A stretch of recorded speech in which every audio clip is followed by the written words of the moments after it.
അള്ളാഹു സുബ്ഹാനഹു വ തആലയ്ക്ക് ഒരു അടിമയെ ഇഷ്ടമാണ്. എന്താ അടിമയുടെ പ്രത്യേകത? അവൻ തഖിയാണ്, ഭയഭക്തിയുള്ളവനാണ്. അവൻ ഗനിയാണ്, ഉള്ളതുകൊണ്ട് തൃപ്തി അടയുന്ന മനുഷ്യനാണ്. വൽ ഖഫിയാണ് അവൻ. അവൻ്റെ അരികിൽ ആരാരും കാണാത്ത, തനിക്കും തൻ്റെ റബ്ബിന് മാത്രം അറിയുന്ന ഒരുപാട് നന്മകൾക്കുടമയാണവൻ. എങ്കിൽ ആ മനുഷ്യനെ റഹ്മാനായ റബ്ബ് ഇഷ്ടപ്പെടുമെന്നാണ്. ഇന്നല്ലാഹ ലാ യുൽഖി ഹബീബഹു ഫിന്നാർ. അള്ളാഹ് ഇഷ്ടപ്പെട്ട ഒരുത്തനെ നരകത്തിലേക്ക് റഹ്മാനായ റബ്ബ് വിട്ടുകൊടുക്കുകയില്ല എന്ന് റസൂൽ കരീം സ്വല്ലല്ലാഹു അലൈഹി വസല്ലം. സഹോദരങ്ങളെ, ഈ വാചകങ്ങളും ഈ ആയത്തുകളും ഈ ഹദീസുകളുമൊക്കെ നമ്മുടെ മുൻഗാമികളുടെ ജീവിതത്തിൽ അവർ കൊണ്ടു നടന്നിരുന്നു. അവർ കഴിവിൻ്റെ പരമാവധി നന്മകളെ ഗോപ്യമാക്കി വെച്ചിരുന്നു എന്ന് നമുക്ക് കാണാൻ കഴിയും. മുൻഗാമികളുടെ വാചകങ്ങൾ നിങ്ങൾക്ക് കാണാം. അയ്യിക്കും ഇസ്തതാഅ യകൂന ലഹു ഖബീഅത മിൻ അമലിൻ സാലിഹ് ഫൽയഫ്അൽ. നിങ്ങൾക്ക് ആർക്കെങ്കിലും നന്മകൾ രഹസ്യമാക്കാൻ കഴിയുമോ എങ്കിൽ നിങ്ങളത് ചെയ്തോളിയുമെന്നാണ്. കാരണം എന്താണെന്നറിയോ സഹോദരങ്ങളെ, അതെന്ന് പറഞ്ഞാൽ യഥാർത്ഥത്തിൽ നമ്മുടെ ഉള്ളിൻ്റെ ഉള്ളിൽ ഈമാൻ ഉണ്ട് എന്നതിൻ്റെ ഏറ്റവും വലിയ തെളിവാണെന്ന് പണ്ഡിതന്മാർ പറഞ്ഞു. ശരിയല്ലേ? നോക്കൂ നിങ്ങൾ, വഫ്ദലുൽ അഅ്മാൽ, നാം നിർവഹിക്കുന്ന ഏറ്റവും നല്ല അമലുകൾ ഏതാണെന്നറിയോ? ഖശ്യത്തുല്ലാഹി ഫി സിർരി വൽ അലാനിയ. രഹസ്യ ജീവിതത്തിലും പരസ്യ ജീവിതത്തിലും അള്ളാഹനെ ഭയപ്പെടുക എന്നുള്ളതാണ്. അള്ളാഹനെ പേടിച്ചുകൊണ്ട് ജീവിക്കുന്ന ഒരു അവസ്ഥ ഉണ്ടെങ്കിൽ അതന്നെയാണ് ഒരു മനുഷ്യൻ ചെയ്യുന്ന ഏറ്റവും വലിയ, ഉള്ളിലൊരു പേടി, ഉള്ളിലൊരു ബേജാറ്, ഉള്ളിലൊരു ഭയം. പടച്ചോനെ റബ്ബേ എന്നൊരു പേടിയും ബേജാറുണ്ടെങ്കിൽ അവൻ്റെ മനസ്സിലെ ഏറ്റവും വലിയ നന്മ അതാണ് എന്ന് പണ്ഡിതന്മാർ പറയാണ്. പക്ഷെ അത് ആർക്കുണ്ടാകാന്നറിയോ? വഖശ്യത്തുല്ലാഹി ഫി സിർരി ഇന്നമാ തസ്തുറു അൻ ഖുവ്വതി ഈമാനിൻ വമുജാഹദത്തിൻ ലിനഫ്സി വൽ ഹവാ. പക്ഷെ അതെങ്ങനെ വരുള്ളൂ? ഉള്ളിൻ്റെ ഉള്ളിൽ ഈമാൻ ഉണ്ടെങ്കിലേ വരുള്ളൂ എന്നാണ്. അതുകൊണ്ട് സഹോദരങ്ങൾ, ആ ഈമാൻ നമുക്ക് ഉണ്ടാക്കിയെടുക്കാൻ കഴിയേണ്ടതുണ്ട്. മുൻഗാമികളുടെ ജീവിതത്തിലേക്ക് നോക്കുമ്പോൾ നമുക്ക് കാണാൻ കഴിയുന്ന ഒരുപാട് മാതൃകകളുണ്ട്. ഇഷ്ടം പോലെ സംഭവങ്ങൾ നമുക്ക് കാണാൻ കഴിയും. സമയത്തിൻ്റെ പരിമിതിയിൽ നിന്നും ഒന്ന് രണ്ട് കാര്യങ്ങൾ മാത്രം പറയാം. മഹാനായ ത്വൽഹ റളിയല്ലാഹു അൻഹു, അദ്ദേഹം ഉദ്ധരിക്കുന്ന സംഭവത്തിൽ നമ്മുടെ ഉമർ ബിൻ ഖത്താബ് റളിയല്ലാഹു അൻഹുവിനെ കുറിച്ച് പറയുന്നുണ്ട്. ത്വൽഹ റളിയല്ലാഹു അൻഹു ഖറജ ഫീ സവാദിൽ ലൈൽ, രാത്രി കൂരാകുരുട്ടിയുള്ള സമയത്ത് പുറത്തേക്ക് പോകേണ്ട ഒരു ആവശ്യം വന്നു. അദ്ദേഹം ഇങ്ങനെ പോണ സമയത്തുണ്ട് ഒരാളെ കാണുകയാണ്. അതാരാ? ഒന്നുകൂടെ സൂക്ഷ്മതയോടുകൂടെ നോക്കിയപ്പോൾ അത് ഉമർ റളിയല്ലാഹു അൻഹു ആണ്. എന്താ അദ്ദേഹം ചെയ്യുന്നത്? ഒരു വീട്ടിനുള്ളിലേക്ക് കയറുന്നുണ്ട്, അവിടെ നിന്ന് ഇറങ്ങുന്നുണ്ട്. പിന്നെയും എന്തോ ആവശ്യത്തിന് വേണ്ടി ഉള്ളിൽ കയറുന്നുണ്ട്, ഇറങ്ങുന്നുണ്ട്. അദ്ദേഹം ആ വീട് നോട്ട് ചെയ്തു. പുലർന്നപ്പോൾ അദ്ദേഹം അവിടെ പോയി. ഫലമ്മ അസ്ബഹ ദഹബ ഇലാ ദാലിക്കൽ ബൈത്ത്, ആ വീട്ടിലേക്ക് അദ്ദേഹം പോയി. അവിടെ അദ്ദേഹത്തിന് കാണാൻ കഴിഞ്ഞത് ആരെന്നറിയോ? ഫഇദാ ബിഅജൂസിൻ അംയാ മുഖഇദ, എണീറ്റ് പോരാൻ നടക്കാൻ പോലും കഴിയാത്ത വന്ധ്യയായ അല്ലെങ്കിൽ അന്ധയായ ഒരു വയോവൃതയായ ഒരു സഹോദരിയാണ്. എണീറ്റ് നടക്കാൻ കഴിയില്ല, കണ്ണ് കാണൂല, പ്രായം തളർത്തിയ ഒരു ഉമ്മയാണ് ആ ത്വൽഹ റളിയല്ലാഹു അൻഹു അവിടെ കാണാൻ കഴിഞ്ഞത്. ചോദിച്ചു, ആരെവിടെ വന്നെന്നറിയോ? എനിക്കറിയില്ല, എന്നൊരാളിൻ്റെ അടുത്തേക്ക് വരാറുണ്ട് ഒരു സമയമാകുമ്പോൾ. എന്നിട്ട് എനിക്ക് വേണ്ട കാര്യങ്ങളൊക്കെ ഉമ്മ പറയാണ്, ഇന്നഹു യതആഹുദനി മുൻദു കദാ വകദാ, കുറേ കാലമായിട്ട് അദ്ദേഹം ഇങ്ങനെ വന്നുകൊണ്ടേയിരിക്കുന്നു. യഅതീനി ബിമാ യുസ്ലിഹുനി, അദ്ദേഹം എന്നിലേക്ക് വരുന്ന എൻ്റെ കാര്യങ്ങൾ ശരിയാക്കി തരാൻ വേണ്ടിയിട്ടാണ്. വയുഖ്രിജു അന്നി അൽ അദാ, സുബ്ഹാനല്ലാഹ്, എത്രത്തോളം അറിയോ? ഞാൻ ഈ കടന്ന കടപ്പിൽ കിടക്കൽ എണീക്കാൻ മറ്റൊന്നും കഴിയില്ല. എൻ്റെ ശരീരത്തിൽ നിന്നും പുറത്തു പോകുന്ന മാലിന്യങ്ങൾ പോലും വിസർജ്യങ്ങൾ പോലും ആ മനുഷ്യൻ വന്ന് നേരാക്കി തന്നു പോകുകയാണെന്നാണ്. ആര്? ആ കാലഘട്ടത്തിലെ രാജാവ്, മഹാനായ ഉമർ ബിൻ ഖത്താബ് റളിയല്ലാഹു അൻഹു, സിംഹാസനത്തിൻ്റെ അധിപൻ അല്ലേ? പട്ടുമെത്തയിൽ അന്തി ഉറങ്ങേണ്ട മനുഷ്യൻ. അദ്ദേഹം ഇറങ്ങി നടക്കാൻ എന്തിനാ രാത്രി സെലക്ട് ചെയ്തത്? ആരും തന്നെ കാണാതിരിക്കാൻ വേണ്ടിയിട്ടാണ്. മഹാനായ താബിഈ വര്യൻ സൈനുൽ ആബിദീൻ റഹ്മത്തുള്ളാഹി അലൈഹി മരിച്ചു. അദ്ദേഹത്തെ കൂട്ടുകാർ കുളിപ്പിക്കുകയാണ്. കുളിപ്പിക്കുന്നതിനിടയിലാണ് തൻ്റെ മുതുകത്ത് ഒരു പാട് കാണുന്നത്. ആളുകൾക്ക് അത്ഭുതമായി, ഞങ്ങൾക്കൊന്നും ഇല്ലാത്തൊരു പാടെന്താ ഇങ്ങനെ അദ്ദേഹത്തിന്? അപ്പോഴാണ് മനസ്സിലായത്, അദ്ദേഹത്തിൻ്റെ മരണം നടന്നതിന് ശേഷം മദീനത്ത് ദരിദ്രരായ ആളുകൾക്ക് ഭക്ഷണം കിട്ടാതെയായി, ദരിദ്രരായ കുടുംബങ്ങൾ ഭക്ഷണം കിട്ടാതെയായി. അപ്പം എന്താ, ആ നാട്ടിലെ പാവപ്പെട്ട കുടിലുകൾക്ക് ആരാരും അറിയാതെ ഭക്ഷണത്തിന് വിഭവങ്ങൾ എത്തിയിരുന്നു എന്നാണ്. മാ ഫഖദ്നാ സദഖത സിർരി ഹത്താ മാത അലി ഇബ്നുൽ ഹുസൈൻ, അദ്ദേഹം മരിക്കുന്നത് വരെ ഞങ്ങൾക്ക് രഹസ്യമായിക്കൊണ്ട സ്വതക്കകൾ നഷ്ടപ്പെട്ടിട്ടില്ലായിരുന്നില്ല എന്നാണ്. പാവപ്പെട്ട ആളുകൾക്ക് വേണ്ട കാര്യങ്ങളൊക്കെ ഒരു ജീവിതം നടക്കാൻ ആവശ്യമായ കാര്യങ്ങൾ കിട്ടിയിരുന്നു എന്നാണ്. അദ്ദേഹം മരണപ്പെട്ടപ്പോൾ പല കുടുംബങ്ങളും പട്ടിണിയായി. അപ്പോഴാണ് അറിയുന്നത്, ഇദ്ദേഹം അവർക്ക് വേണ്ട കാര്യങ്ങളൊക്കെ സ്വന്തം ചുമലിൽ, വേറെ ആളെ വിളിച്ചാൽ എന്താവും? നാട്ടുകാരറിയും, അതുണ്ടാകാൻ പാടില്ല. അദ്ദേഹം തന്നെ ആ കുടുംബത്തിന് വേണ്ട കാര്യങ്ങളൊക്കെ സ്വന്തം ചുമലിൽ കൊണ്ടുപോയി, ആരും കാണാതെ അവിടെ കൊണ്ടുപോയി എത്തിച്ചിരുന്നു എന്നാണ്. ചില ചരിത്രമൊക്കെ കേട്ട് കഴിഞ്ഞാൽ നമുക്ക് അത്ഭുതം തോന്നും. ഇങ്ങനെയൊക്കെ ഉണ്ടാവും. ഉണ്ട് സുഹൃത്തുക്കളെ, ഉണ്ട്. മുൻഗാമികളുടെ മനസ്സിൻ്റെ ഉള്ളിലേക്ക് ഇറങ്ങിയ ഈമാൻ അത്രയും പവർഫുള്ളായിരുന്നു. മഹാനായ ദാവൂദ് ബിൻ അബി ഹിന്ദ് റഹ്മത്തുള്ളാഹി അലൈഹി 40 വർഷം സുന്നത്ത് നോമ്പ് നോറ്റുന്നാണ്. 40 വർഷം 40 സന ലാ യഅലമു ബിഹി അഹ്ലുഹു, തൻ്റെ പെരക്കാരത്തിക്ക് പോലും അത് അറിയില്ലായിരുന്നുവെന്നാണ്. അദ്ദേഹം എന്നും രാവിലെ നേരത്തെ വീട്ടിൽ നിന്ന് ഇറങ്ങും. ഉച്ചക്കുള്ള ഭക്ഷണം അവരുടെ ഭാര്യ ഉണ്ടാക്കി കൊടുക്കും, അത് വാങ്ങി വെക്കും. എന്നിട്ട് ആ ഭക്ഷണം അദ്ദേഹം എന്താക്കും, സ്വതക്ക് കൊടുക്കും. എന്നിട്ട് അദ്ദേഹം പുറത്തുനിന്ന് നോമ്പ് തുറക്കും. ഇഷ ആകുമ്പോഴേക്കും വീട്ടിലേക്ക് എത്തിയിട്ട് അവരുടെ കൂടെ ഭക്ഷണം കഴിക്കും. മനസ്സിലായി? നിങ്ങൾ അറിഞ്ഞിട്ടില്ല, എനിക്ക് നോമ്പാന്നൊന്നും പറഞ്ഞിട്ടില്ല. അവർക്ക് അറിയില്ലായിരുന്നു. 40 വർഷത്തോളം സ്വന്തം കുടുംബക്കാർക്ക് പോലും അറിയാതെ സുന്നത്ത് നോമ്പുമായി കൊണ്ടവർ മുന്നോട്ട് പോയെന്ന് പറയുമ്പോൾ സഹോദരങ്ങൾ, ഇഷ്ടം പോലെ ചരിത്രങ്ങൾ കാണാൻ കഴിയും. ഈ വിഷയത്തിൽ മാത്രം നമുക്ക് നമ്മുടെ മൈൻഡ് ഒന്ന് സ്പാർക്കാകാൻ ഇത് മാത്രം മതിയാകും. എന്താ നേട്ടങ്ങൾ? ഈ പറയപ്പെട്ടതുപോലെ രഹസ്യമായ ഒട്ടനേകം നന്മകൾ നമ്മുടെ ജീവിതത്തിലേക്ക് കൊണ്ടുവന്നുള്ള നേട്ടം എന്താണെന്നറിയോ? ഒന്ന്, മനസ്സ് വിശുദ്ധമാക്കാൻ കഴിയും തന്നെയാണ്. കറകളഞ്ഞ ഈമാനിൻ്റെ ഉടമകളാകാൻ സഹോദരങ്ങളെ നമുക്ക് കഴിയും. ഉള്ളിൻ്റെ ഉള്ളിൽ ഇഖ്ലാസ് എന്ന് പറയുന്ന സംഗതിയെ നമുക്ക് ഉണ്ടാക്കിയെടുക്കാൻ കഴിയും. കാരണം ഇതിന് മാർക്കിടാൻ ഒരാളുമില്ല, ഇതിന് ലൈക്ക് തരാൻ ഒരാളുമില്ല, ഇത് സ്റ്റാറ്റസ് വെക്കാൻ ഒരാളുമില്ല, ഇതിൻ്റെ ഫോളോവറായി കൂടാൻ ഒരാളുമില്ല. ഇത് എനിക്കും എൻ്റെ റബ്ബിന് മാത്രം അറിയാവുന്ന കാര്യങ്ങളാണ്. അതുണ്ടാകുമ്പോൾ മനസ്സിൻ്റെ ഉള്ളിൽ പരലോകം സെറ്റ് ചെയ്യപ്പെടും. മനസ്സിൻ്റെ ഉള്ളിൽ 6 അടി മണ്ണ് എന്ന ഒരു ചിത്രം അതങ്ങനെ തന്നെ കിടക്കും. അവൻ്റെ ഈമാനിനെ പുഷ്ടിപ്പെടുത്താൻ സഹോദരങ്ങളെ രഹസ്യ ജീവിതത്തിലെ കർമ്മങ്ങളെ കൊണ്ട് കഴിയുമെന്നാണ്. പിന്നെ പറഞ്ഞ് നാമകമായി കൊണ്ട് ഓതി വെച്ച സൂറത്തുൽ മുൽക്കിലെ 12ാമത്തെ ആയത്ത് എന്താ? വലിയ പാപമോചനം ലഭിക്കുന്നതാണ്. ഇന്നല്ലദീന യഖ്ശൗന റബ്ബഹും ബിൽ ഗൈബി, അദൃശ്യത്തിൽ അല്ലാഹുവിനെ ഭയപ്പെട്ട ഒരാൾക്ക് നമുക്ക് ചെയ്യാൻ പറ്റിയ അങ്ങനെ ഭയപ്പെടുന്ന ആളുകൾക്ക് ലഹും മഗ്ഫിറത്തുൻ, അവർക്ക് ജീവിതത്തിൽ വന്നു പോകുന്ന ചെറുപാപങ്ങൾക്കുള്ള പരിഹാരമായി എന്നാണ്. അല്ലാഹു സുബ്ഹാനഹു വ തആല ജീവിതത്തിൽ വന്നു പോകുന്ന പാപക്കറകൾ കഴുകിക്കളയാൻ ഇത് തന്നെ എമ്പാടുമാണെന്നാണ്. പ്ലസ് വ അജ്റും കബീർ, തെറ്റുകൾ വിട്ടുകൊടുക്കുന്നു എന്ന് മാത്രമല്ല, നന്മകൾ ഒന്നിന് പിറകെ ഒന്നൊന്നായിക്കൊണ്ട് ആ മനുഷ്യർക്ക് കൊടുത്തുകൊണ്ടേയിരിക്കുന്നതാണ്. പിന്നെന്താ സഹോദരങ്ങളെ, നമ്മൾ പെടുന്ന ചില സമയങ്ങളുണ്ടാവും, ആപത്തുകൾ പെടുന്ന സമയം ഉണ്ടാവും. ആ സമയത്ത് റഹ്മാനായ റബ്ബിൻ്റെ കാവലിറങ്ങുമെന്നാണ്. ഗുഹാവാസികൾ രക്ഷപ്പെട്ട ചരിത്രം നമ്മൾ ആവേശത്തോടു കൂടെ വായിക്കാറുണ്ട്. അവർ പെട്ടുപോയ സമയത്ത് അവർ അള്ളാഹുവിൻ്റെ മുൻപിൽ വെച്ച് ചില വസീലകൾ തേടി ചില സംഭവങ്ങൾ നിങ്ങൾ കേട്ടില്ലേ അല്ലേ? അതിൽ ഒരാൾ പറഞ്ഞു, പടച്ചോനെ, ഞാൻ ഇന്നിന്ന കാര്യങ്ങൾ ചെയ്തിട്ടുണ്ട്, എൻ്റെ ഉമ്മാക്ക് വേണ്ടിയിട്ട് ഇന്ന സേവനം ഞാൻ ചെയ്തു കൊടുത്തിട്ടുണ്ട്, രഹസ്യമായിട്ടാണ് ചെയ്തില്ല, ആരും അറിഞ്ഞിട്ടില്ല, അത് സ്വീകരിച്ചിട്ടുണ്ടെങ്കിൽ തരണേന്നാണ് അല്ലേ? ഒരു മനുഷ്യൻ പറഞ്ഞു, ഞാൻ എൻ്റെ മനസ്സിൻ്റെ ഉള്ളിൽ ഒരു തെറ്റ് ചെയ്യണമെന്ന് ആഗ്രഹം ഉണ്ടായിരുന്നു. ഒരു സ്ത്രീയെ ഞാൻ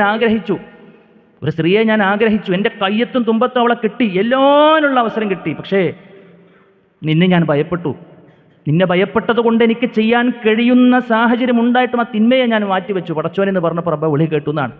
സഹോദരങ്ങളെ, രഹസ്യ ജീവിതത്തിലെ നന്മകളും തിന്മകളിൽ നിന്ന് മാറി നിൽക്കലും അള്ളാഹുവിൻ്റെ സഹായങ്ങൾ അത്ഭുതകരമായി നമ്മുടെ ജീവിതത്തിൽ പെയ്തിറങ്ങാൻ അത് കാരണമാണെന്ന് നമ്മൾ മനസ്സിലാക്കണം. മറ്റൊന്നെന്താണെന്നറിയോ? ഏത് ഘട്ടത്തിലും സഹോദരങ്ങളെ അള്ളാഹു നമുക്കൊരു ഉറപ്പ് തരുന്നതാണ്. അള്ളാഹ് പറയാ, യുസബ്ബിതുല്ലാഹുല്ലദീന ആമനൂ ബിൽ ഖൗലി സാബിതി ഫിൽ ഹയാത്തിദ് ദുനിയാ വഫിൽ ആഖിറ. വിശ്വാസികളെ, നിങ്ങൾക്ക് അള്ളാഹു ഒരു ഉറപ്പ് തരുന്നതാണ്, ദുനിയാവിലും നാളെ പരലോകത്തിലും. ഏതാ ഉറപ്പെന്നറിയോ? പണ്ഡിതന്മാർ വിശദീകരിച്ചു.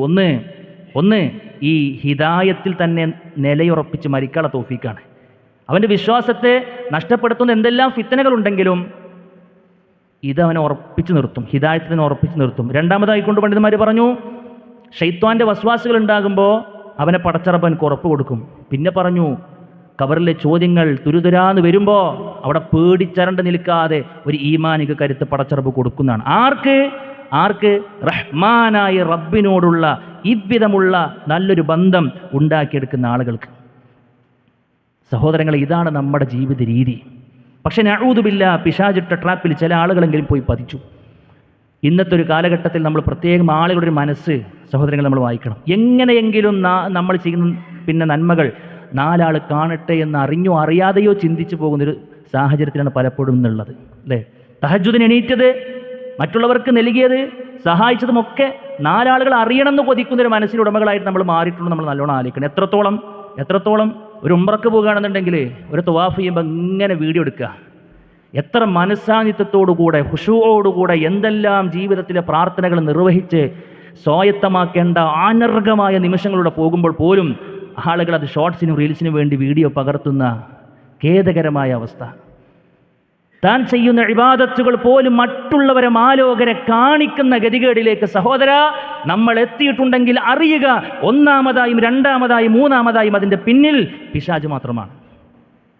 നമ്മുടെ നന്മകളെ ഇല്ലായ്മ ചെയ്യാൻ അവനെടുത്ത പണിയാണ്. അതുകൊണ്ട് ഒരിക്കലും ഒരു ലോകമാന്യതയുടെ ആളുകളാകാതിരിക്കാൻ സഹോദര നമ്മൾ ശ്രദ്ധിക്കണം. എന്തുകൊണ്ടെന്നറിയോ? അബൂ ഹുറൈറ റളിയല്ലാഹു അൻഹുവിനോട് റസൂൽ കരീം സ്വല്ലല്ലാഹു അലൈഹി വസല്ലം പറയുന്ന വല്ലാത്തൊരു വാക്കുണ്ട്. നാളെ പരലോകത്തിലെ നരകം ഇങ്ങനെ കൊണ്ടുവരപ്പെടും. ആ നരകം കത്തിക്കപ്പെടുന്നത് ആരെ കൊണ്ടാണെന്നറിയോ? ഒന്നും കൂടെ ലൈറ്റായിട്ട് പറഞ്ഞു കഴിഞ്ഞാൽ നരകത്തിൻ്റെ ഉദ്ഘാടന കർമ്മം നിർവഹിക്കപ്പെടുന്നത് ആരെ കൊണ്ടാണെന്നറിയോ? ആരെ കൊണ്ടാണെന്നറിയോ? 3 വിഭാഗമാണ്.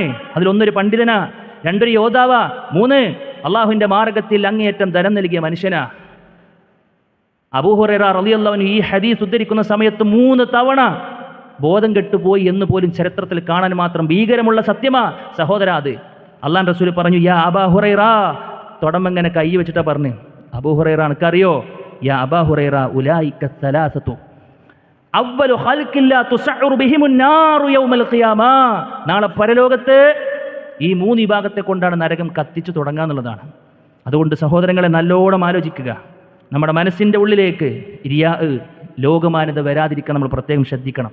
സത്യസന്ധ നഷ്ടപ്പെടുമെന്നാണ് പണ്ഡിതന്മാർ പറയുന്നത്. മാ സദഖല്ലാഹു അബദൻ ഉഹിബ്ബു ശുഹറ, ഫേമസ് ആകണമെന്ന, പ്രസക്തി കിട്ടണമെന്ന് ആഗ്രഹിക്കുന്ന ഒരു മനുഷ്യൻ അള്ളാഹുവിനോട് സത്യസന്ധ പുലർത്തിയിട്ടില്ല എന്നാണ്. ഈമാനിൻ്റെ മാധുര്യം നഷ്ടപ്പെടുമെന്നാണ്. ലാ യജിദു ഹലാബത്തൽ ആഖിറ റജുലുൻ യുഹിബ്ബു അൻ യഅരിഫഹു നാസ്.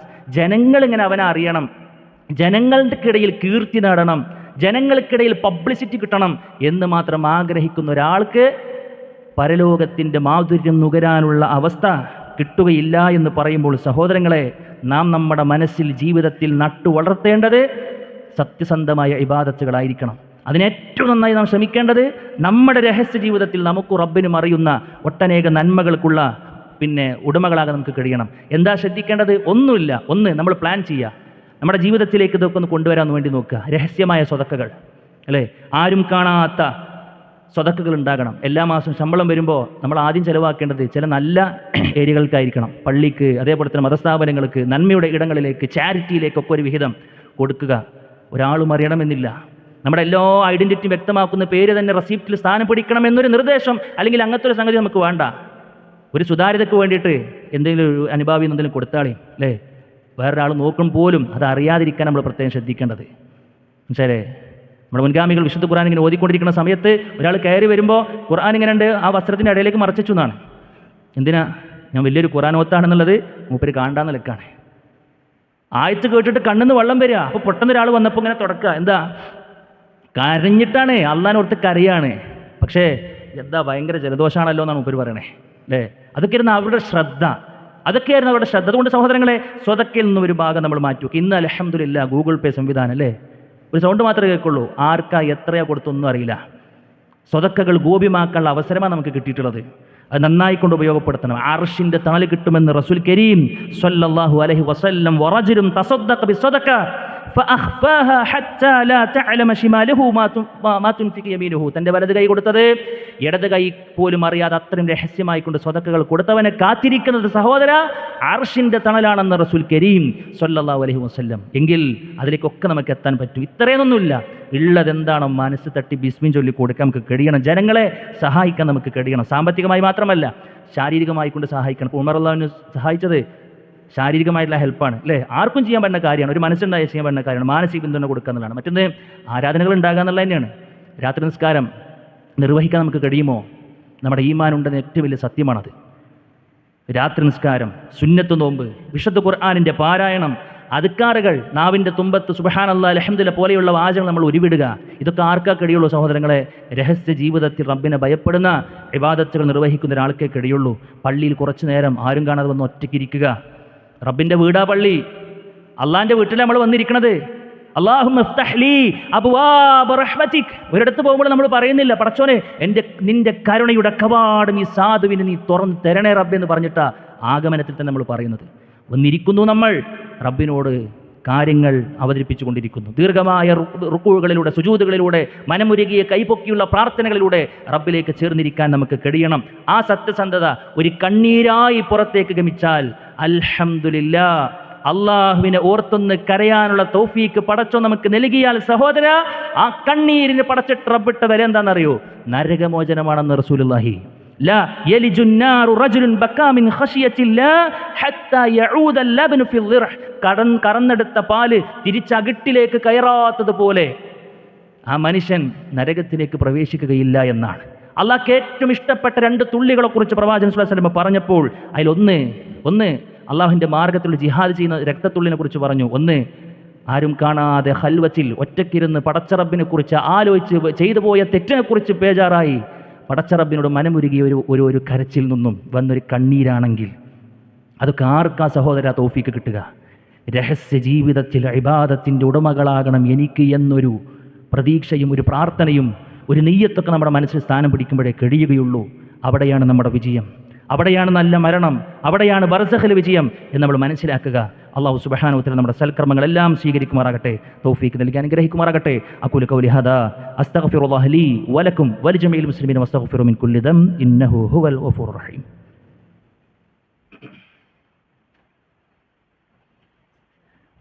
അൽഹംദുലില്ലാഹി വഹദഹു വസ്സലാത്തു വസ്സലാമു അലാ മൻ ലാ നബിയ്യ ബഅദഹു. അല്ലാഹു സുബ്ഹാനഹു വ തആലയുടെ വിധികളും വിലക്കുകളും മാനിച്ചുകൊണ്ട് ജീവിക്കണമെന്ന് വീണ്ടും ഉറപ്പെടുത്തുന്ന സഹോദരങ്ങളെ, കർമ്മങ്ങൾ ചിലപ്പോഴൊക്കെ നമുക്ക് പരസ്യമാക്കേണ്ടിയും വരും. എല്ലാതും എല്ലായ്പ്പോഴും നമുക്ക് രഹസ്യമാക്കാൻ പറ്റിക്കൊള്ളുന്നുണ്ടാവില്ല. ചിലതൊക്കെ നമ്മൾ പരസ്യമാക്കലിലായിരിക്കും ഖൈർ. എന്താ? അതുകൊണ്ടാണ് വിശുദ്ധ ഖുർആൻ ഒന്നിൽ കൂടുതൽ സ്ഥലങ്ങളിൽ പറഞ്ഞു സിർറൻ വഅലാനിയ, സിർറൻ വഅലാനിയ, പരസ്യമായും രഹസ്യമായെന്നൊരു ഒരു പ്രയോഗം നമുക്ക് കാണാൻ കഴിയും. ഇബ്നു കസീർ റഹ്മത്തുള്ളാഹി അലൈഹി പറഞ്ഞു, ചില സമയത്ത് ചിലപ്പോൾ പരസ്യമായി കൊണ്ട് കൊടുക്കലായിരിക്കും ഏറ്റവും അഫ്ദൽ. അതെങ്ങനെ? ഞാൻ പരസ്യമായിക്കൊണ്ടൊരു കാര്യത്തിന് നേതൃത്വം കൊടുത്താൽ അത് ബാക്കിയുള്ളവർ കൂടെ ഏറ്റുപിടിക്കും, അവർക്ക് കൂടെ ആ നന്മക്കത് മോട്ടിവേഷനാകും എന്നൊരു സാഹചര്യം ഉണ്ടെങ്കിൽ നമ്മൾ അവിടെ പരസ്യമാക്കലായിരിക്കും ഖൈർ. പ്രവാചകൻ സ്വല്ലല്ലാഹു അലൈഹി വസല്ലം പറഞ്ഞില്ലേ, മൻ ദല്ല അലാ ഖൈരിൻ ഫലഹു മിസ്ലു അജ്രി ഫാഇലിഹി. ആരെങ്കിലും നന്മക്ക് നേതൃത്വം കൊടുത്താൽ അത് ചെയ്യുന്ന ആളുകൾക്കൊക്കെ അത് കിട്ടുന്നതാണ്. ഒരു സാധുവായ മനുഷ്യൻ വന്നിട്ട് സ്വതക്ക ചോദിച്ചു, പ്രവാചകൻ്റെ കൈകളിലൊന്നുമില്ല. അപ്പോൾ കൂട്ടത്തിലൊരു സാധു വന്നിട്ട് അദ്ദേഹം നല്ലൊരു വിഹിതം ഇട്ടു. അപ്പോൾ കൂടെയുള്ള ആളുകൾക്കൊക്കെ അത് വല്ലാത്തൊരിതായി. കൂടെയുള്ള ആളുകളൊക്കെ ഇദ്ദേഹത്തിന് എത്ര കൊടുത്തിട്ടുണ്ടെങ്കിൽ നമ്മളൊക്കെ എന്തായാലും ഇടപെടണമല്ലോ എന്ന് പറഞ്ഞിട്ട് എന്താക്കി, എല്ലാവരും പോയി തിരിച്ചു വന്നു, വലിയൊരു കൂമ്പാരമായി. അവിടെയാണ് റസൂൽ കരീം സ്വല്ലല്ലാഹു അലൈഹി വസല്ലം പറഞ്ഞത്, അതെന്തിനാ ചെയ്തത്? ആ നന്മയ്ക്ക് ഞാൻ പരസ്യമായി ചെയ്തത് ബാക്കിയുള്ളവർ ചെയ്യുന്ന നന്മകൾ കൂടെ എൻ്റെ അക്കൗണ്ടിലേക്ക് വരണമെന്ന വലിയ ഒരു ബുദ്ധി ഉപയോഗിച്ചുള്ള കളിയാണത്, പരലോകത്തിന് വേണ്ടിയിട്ട്. അതും നമ്മൾ പ്രത്യേകം ശ്രദ്ധിക്കണം സഹോദരങ്ങളെ. രഹസ്യ ജീവിതത്തിൽ നന്മകൾ മാത്രം പോരാ, രഹസ്യ ജീവിതത്തിൽ തിന്മകൾ ഉണ്ടാകാതിരിക്കാൻ നമ്മൾ പ്രത്യേകം ശ്രദ്ധിക്കുക, നല്ലോണം നമ്മൾ പ്രാർത്ഥിക്കുക. പ്രവാചകൻ സ്വല്ലല്ലാഹു അലൈഹി വസല്ലം പറഞ്ഞു, ലഅലമന്ന അഖ്വാമൻ മിൻ ഉമ്മതി, എനിക്കറിയാം എൻ്റെ സമൂഹത്തിൽ വരുന്നൊരു ടീം, എന്താ, യഅ്തൂന യൗമൽ ഖിയാമത്തി ബിഹസനാതി മിസാലി ജിബാലി തിഹാമ, അംസാലി ജിബാലി തിഹാമ. എന്താ, ഒരു തിഹാമ പർവ്വതത്തോളം സൽക്കർമ്മങ്ങളുമായി കൊണ്ട് നഊദു ബില്ലാഹ് നാളെ പരലോകത്ത് എത്തുന്ന ചില മനുഷ്യന്മാരുണ്ട്. എന്നിട്ടോ ഫയജ്അലഹു അല്ലാഹു അസ്സ വജല്ല ഹബാഅൻ മൻസൂറാ, ആ കർമ്മങ്ങളെയെല്ലാം, കൂറ്റൻ കർമ്മങ്ങളെയെല്ലാം പടച്ചറബ് ധൂളികളെ പോലെയാക്കുന്നതാണ്. എമ്പാടും നന്മകൾ ചെയ്തിട്ട് ആ നന്മകളുടെ ബാണ്ഡവുമായി കൊണ്ട് പരലോകത്തെത്തിയിട്ടും അതെല്ലാം നഷ്ടപ്പെട്ടു പോകുന്ന ആളുകളുണ്ടെന്ന് റസൂൽ കരീം സ്വല്ലല്ലാഹു അലൈഹി വസല്ലം. സിഫ്ഹിം ലനാ യാ റസൂലല്ലാഹ്, അള്ളാഹിൻ്റെ റസൂലെ നിങ്ങൾ പറഞ്ഞുതരും, ഓൽക്ക് എന്താ പറ്റിയത്? പ്രവാചകൻ സ്വല്ലല്ലാഹു അലൈഹി വസല്ലം മറുപടി എന്താണെന്നറിയോ? അവർ നിങ്ങൾ നിസ്കരിച്ച പോലെ നിസ്കരിച്ചവരാ, നിങ്ങൾ സ്വതക്കൊടുത്ത പോലെ സ്വതക്കൊടുത്തവരാ, സ്വഭാവത്ത് എന്തൊരു നന്മ ചെയ്യണമെന്നാണോ നമുക്ക് കാണിച്ചത് അതുപോലെ ചെയ്യുന്നവരാ. പക്ഷെ അവർക്കൊരു പ്രശ്നം, ഇദാ ഖലൗ ബിമഹാരിമില്ലാഹി ഇൻതഹഖൂഹാ, അവർക്കൊരു തെറ്റ് ചെയ്യാനുള്ള അവസരം കിട്ടിയാൽ, തന്നെ ആരും കാണുന്നില്ല എന്ന ഒരു ഖൽവത്തിലേക്ക്, രഹസ്യാവസ്ഥയിലേക്ക് എത്തിക്കഴിഞ്ഞാൽ വിരോധിക്കപ്പെട്ടതെല്ലാം കാണുകയായി, പറയുകയായി, കേൾക്കുകയായി, ആസ്വദിക്കലായി ഹറാമിൽ അങ്ങോട്ട് മുങ്ങിത്താഴുമെന്നാണ്. സഹോദരങ്ങളെ, നഷ്ടമായിരിക്കും. അതുകൊണ്ടാണ് പണ്ഡിതന്മാർ പറഞ്ഞത്, അഖ്സറുൽ ഖാസിരീൻ, ഏറ്റവും വലിയ നഷ്ടക്കാരാരെന്നറിയോ? മൻ അബ്ദാ ലിന്നാസി സ്വാലിഹ അഅമാലിഹി, ജനങ്ങളുടെ മുമ്പിൽ നല്ല പിള്ള ചമഞ്ഞു, വബാറസ ബിൽ ഖബീഹി മിൻ മൻ ഹുവ അഖ്റബു ഇലൈഹി മിൻ ഹബ്ലിൽ വരീദ്, പക്ഷേ കണ്ടനാടിയോളം അടുത്തിരിക്കുന്ന ഒരുത്തൻ്റെ മുമ്പിൽ മാത്രം ഏറ്റവും മോശപ്പെട്ട പ്രവർത്തനങ്ങൾ ചെയ്യുന്ന ഒരാൾ എന്ന് പറഞ്ഞാൽ ആരാ? റഹ്മാനായ റബ്ബിൻ്റെ മുമ്പിൽ മോശമായ പ്രവർത്തനം ചെയ്യുന്ന ഒരാൾ ഏറ്റവും വലിയ നഷ്ടക്കച്ചവടത്തിലാണ് എന്നതാണ്. സഹോദരങ്ങൾ, തെറ്റുവന്ന് പോയേക്കാം, മനുഷ്യനെന്ന നിലയ്ക്ക് എന്തെങ്കിലുമൊക്കെ എപ്പോഴേക്ക് സംഭവിച്ചേക്കാം, അതിനെക്കുറിച്ചല്ല പറയുന്നത്. പക്ഷേ ബോധപൂർവം ഒന്ന് ഒറ്റപ്പെട്ട് കഴിഞ്ഞാൽ തെറ്റ് ചെയ്യണമെന്നൊരു പ്ലാനിങ്ങോടുകൂടെ നമ്മൾ നടക്കാൻ പാടില്ല. വലിയ നഷ്ടമായിരിക്കും. നമ്മുടെ രഹസ്യ ജീവിതം നന്മകളെ കൊണ്ട് നിബിഡമാക്കാൻ നമുക്ക് കഴിയണം. അതിനു വേണ്ടിയുള്ള പ്ലാനിങ്ങൾ നമ്മുടെ ഭാഗത്തുണ്ടാകണം. അത് വിജയിച്ച് കിട്ടാൻ വേണ്ടി നമ്മൾ റബ്ബിനോട് അകമഴിഞ്ഞ് പ്രാർത്ഥിക്കണം. റഹ്മാനായ റബ്ബ് തൗഫീഖ് നൽകി അനുഗ്രഹിക്കുമാറാകട്ടെ.